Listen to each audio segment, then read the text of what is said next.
कृषी मंत्री माणिकराव कोकाटे यांच्यावर कारवाई केली जाणार असल्याचे स्पष्ट संकेत राष्ट्रवादी काँग्रेसचे प्रदेशाध्यक्ष सुनील तटकरे यांनी आता दिलेले आहेत। माणिकराव कोकाटे यांच्या सततच्या वादांवर पक्ष सुद्धा नाराज असल्याचं समजतंय।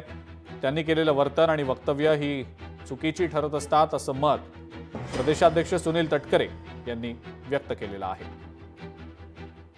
कृषी मंत्री महोदयांच्याकडून काही वेळेला जी शेतकऱ्यांच्या बद्दलची वक्तव्य आली ती चुकीची होती। या संदर्भामध्ये राष्ट्रीय अध्यक्ष तथा पक्षाचे नेते आदरणीय अजितदादा यांनी त्यांना यापूर्वी समज दिली होती। या प्रकरणाची सुद्धा गंभीर नोंद घेऊन राष्ट्रीय अध्यक्ष म्हणून पक्षाचे विधिमंडळ पक्षाचे नेते म्हणून अजितदादा निश्चितपणाने त्यांना समज दिली असेल।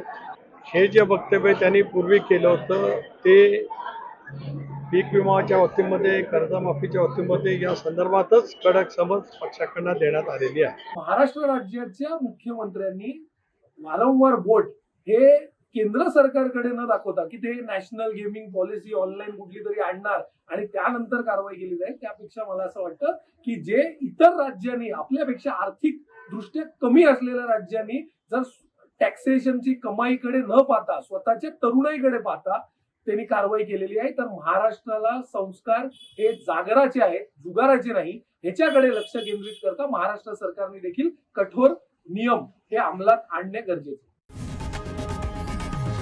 लोकशाही मराठी ऐका, पहा, जागरूक रहा।